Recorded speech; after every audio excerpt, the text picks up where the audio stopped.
नमस्कार बच्चों, मैं पंकज तोमर, सेठ सेल हिंदी हाई स्कूल रखियाल।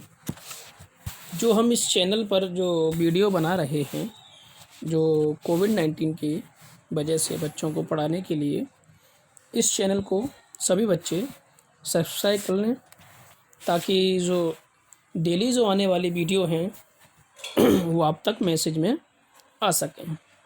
अब हम पार्ट 5 का जीवन की मौलिक इकाई में पार्ट 2 पढ़ रहे हैं, जिसमें कोशिका भित्ति है। कोशिका भित्ति क्या करती है? पादप कोशिकाओं में प्लाज्मा नामक एक झिल्ली पाई जाती है और ये कोशिका भित्ति में ही होती है। पादप कोशिकाएं क्या करती हैं? सेल्यूलोज की बनी होती हैं और सेल्यूलोज क्या करता है? बहुत ही जटिल पदार्थ होता है जो पौधों की संरचना में मजबूती प्रदान करता है। कि पौधे किस प्रकार से बनाए जाते हैं और पौधे किस प्रकार से बनते हैं, उनकी संरचना में मजबूती प्रदान करता है। कुछ पादप कोशिकाओं में परासरण की क्रिया के द्वारा पानी की हानि होती है। जो कोशिकाएं क्या करती हैं? पदार्थ को संकुचित कर लेती हैं। इस घटना में जीव द्रव्य का कुंचन भी होता है, जिसे हम पादप कोशिकाओं के बारे में बताते हैं। कोशिका भित्ति पौधों और कवक और बैक्टीरिया की कोशिकाओं की अपेक्षाकृत कम होती है, कम तनु विलयन में होती हैं। ये बिना फटे बनाए रखती हैं।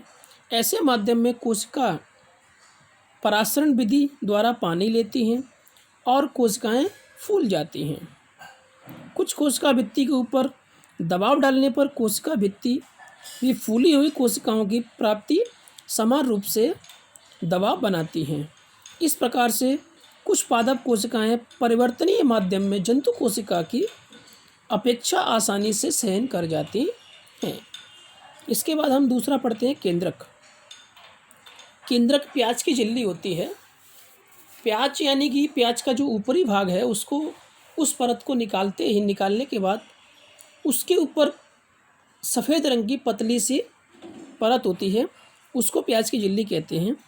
यदि उस पर हम आयोडीन की बूंदें डालें, जैसे हम उस पर आयोडीन की बूंदें डालेंगे तो उसका कुछ भाग रंगीन हो जाएगा और वो रंगीन दिखने वाले भाग में ही कोशिकाएं समान रूप से रासायनिक संगठन के आधार पर रंगों में बट जाती हैं।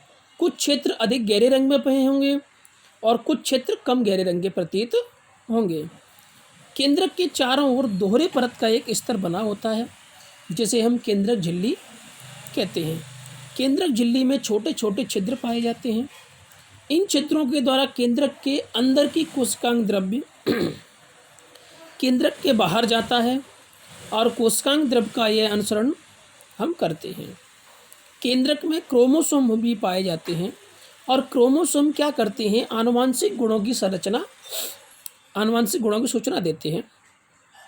जो माता पिता में डीएनए डीऑक्सी राइबोन्यूक्लिक अम्ल होता है के अणु के रूप में अगली संतति में जाते हैं। क्रोमोसोम डीएनए द्वारा प्रोटीन के बने होते हैं और डीएनए में अणुओं की कोशिका के निर्माण संगठन की सभी आवश्यक सूचनाएं पाई जाती हैं। इनमें दो प्रकार के पाए जाते हैं। कुछ जीवों में कोशिकांग जनन में केंद्रक महत्वपूर्ण भूमिका निभाते हैं। ये प्रक्रिया अकेली कोशिका विभाजित होकर दो नई कोशिकाएं बनाती है, जो सजीवों की रासायनिक क्रियाओं में निर्धारित होती है। कुछ बैक्टीरिया इस प्रकार के होते हैं जो जीवों में कोशिकाओं का केंद्रीय क्षेत्र बहुत कम स्पष्ट कर देते हैं, जिसमें यूकेरियोटी और प्रोकैरियोटी दो प्रकार की हैं जो कोशिकांग द्रव्य में काम आती हैं। जैसे कि प्याज की झिल्ली और मनुष्य के गाल की कोशिकाओं की स्लाइड को देखें तो हमें मालूम पड़ेगा प्रत्येक कोशिका में एक बड़ा क्षेत्र दिखाई देता है जो कोशिका झिल्ली से घिरा होता है। इस क्षेत्र में बहुत ही हल्के धब्बे दिखाई देते हैं, जिसे कोशिकांग द्रव्य कहते हैं। कोशिका एक अंगक झिल्ली युक्त कार्य करता है जो प्रीकोरियोटिक कोशिकाओं में वास्तविक केंद्रक के अतिरिक्त झिल्ली युक्त अंगक की भांति नहीं होते, जबकि यूकेरियोटिक कोशिकाओं में केंद्र की झिल्ली और झिल्ली युक्त भाग पाए जाते हैं। कोशिका अंगक चारों ओर से अपनी स्वयं की झिल्ली से बनी होती है, जिसमें उसमें स्थित पदार्थ बाह्य पर्यावरण से अलग होते हैं और बड़ी तथा जटिल कोशिकाएं बनाती हैं। बहुकोशिकीय जीवों में कोशिकाएं भी शामिल होती हैं और उपापचयी क्रियाओं को भी बहुत आवश्यकता प्रदान करती हैं, जिसमें कि वे जटिल संरचना और कार्य को सहारा दे सकें। इस प्रकार की उपापचयी क्रियाओं को अलग अलग रखने के लिए कोशिकाएं झिल्ली युक्त छोटी छोटी संरचनाओं का उपयोग करती हैं। यह यूकेरियोटिक कोशिकाओं का एक गुण है, जिसमें अंतर्द्रव्य जालिका, गाल्जी उपकरण और लाइसोसोम, माइटोकॉन्ड्रिया और प्लेटेस्ट ये कोशिका अंगकों के महत्वपूर्ण उदाहरण हैं जिन पर हम विचार करते हैं। अंतर्द्रव्य जालिका झिल्ली युक्त नलिकाओं और सीट का एक बहुत बड़ा क्षेत्र है। यह लंबी नलिका अथवा गोल या आयताकार थैलों पुट्टिकाओं की तरह दिखाई देती है। अंतर्द्रव्य जालिका में प्लाज्मा झिल्ली होती है और प्लाज्मा झिल्ली दो प्रकार की होती है, खुरदरी अंतर्द्रव्य जालिका और चिकनी अंतर्द्रव्य जालिका। खुरदरी में लाइसोसोम लगे होते हैं। लाइसोसोम प्रोटीन को संश्लेषित कर लेते हैं और प्रोटीन को तैयार होने पर आवश्यकता अनुसार द्रव कोशिकाओं में के भागों में क्षेत्र में भेज देते हैं। इसी प्रकार से एसीआर वसा यानी लिपिड के बने होते हैं। ये भी कोशिकांग द्रव्य को विभिन्न क्षेत्रों में मध्य अथवा कोशिकांग द्रव्य के विभिन्न क्षेत्रों में केंद्रक के रूप में कार्य करवाते हैं। गाल्जी उपकरण क्या है? कैमिलो गाल्जी द्वारा वर्णित गाल्जी उपकरण झिल्ली एक युक्त चपटी पुट्टिकाएं हैं जो एक दूसरे के रूप में समांतर रूप में सजी होती हैं। ये जो चित्र दिया है वो पादप कोशिका का है। उसमें आपको मालूम पड़ रहा होगा कि संश्लेषित पदार्थ गाल्जी उपकरण में पैक किए गए हैं।